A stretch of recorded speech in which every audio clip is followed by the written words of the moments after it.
Being a teenager and trying to fit in is hard enough. And for gay teenagers, just getting through each day is challenging. There's so many stories. As an educator, I hear the stories. As a former school counselor, I've heard a tremendous amount of stories. And I also have my personal story of being an openly gay myself. It's a true fear. It's a real fear. I lived it. Growing up, Vinnie Pompei hid his personal secret and anguished about sharing his story. I remember a couple of suicide attempts. Vinnie thought people would not understand. And the lack of my ability to find a safe space in my school. And I looked so closely at every book title.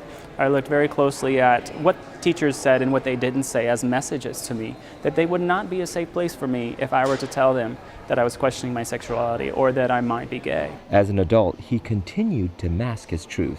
When I became a teacher, I realized that much hadn't changed since I was growing up, and that people were still shying away from having those courageous, needed conversations. But he pursued and excelled professionally as a middle school teacher and high school counselor. I was very valued. The principal actually, in my opinion, put me on a pedestal in the school as one of the leaders. I was on the school site council, I was on the leadership team. My students were doing phenomenal. Their academic scores were high.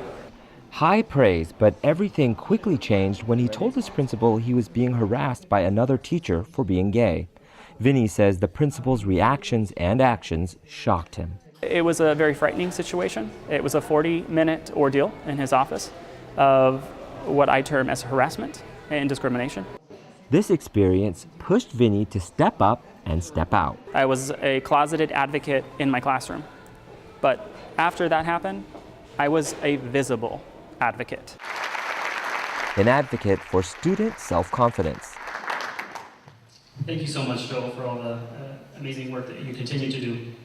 Vinnie quickly expanded his message of encouragement on a bigger stage. The Advocate included him on the top 40 under 40. He chairs and produces the only national educators conference focused on LGBT youth. One of the things that I believe makes this conference so powerful is the fact that every single one of the presenters are experts. They're very knowledgeable. They have the passion, and they're able to transmit the passion and to all of us here.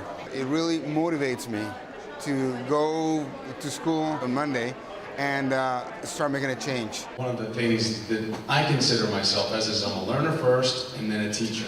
So I learn and then I teach. Not only with the people that I see, or the students that I see on a one-on-one, but also create a change, a culture change throughout the school. It's really important to get the message out to teachers and administrators and people of that sort so they could teach their students, and eventually their students can teach the younger generations, and I think it all starts at school. In its fourth year, more than 600 educators from 44 states learned about rights and resources to create change in schools for LGBT youth. I'm the GSA advisor at school, and we've had so many issues with our district and our school site, and it's really given me a chance to help empower the students, so they're kind of taking the reins and going forward with it, which is amazing. And they feel like they have people now who are supporting them, that we're not alone. And celebrities showed their support. I feel like a kid at his first sci-fi convention, being appalled by superheroes.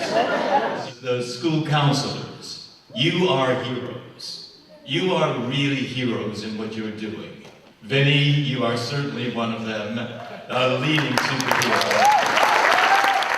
Vinnie also took his message of anti-bullying and safe schools to Capitol Hill. When there's openly LGBT staff, students who are LGBT, either open or not open, or students who have LGBT family, gay parents, feel safer, more included. And when you feel safe and included, what does that result? Better learning.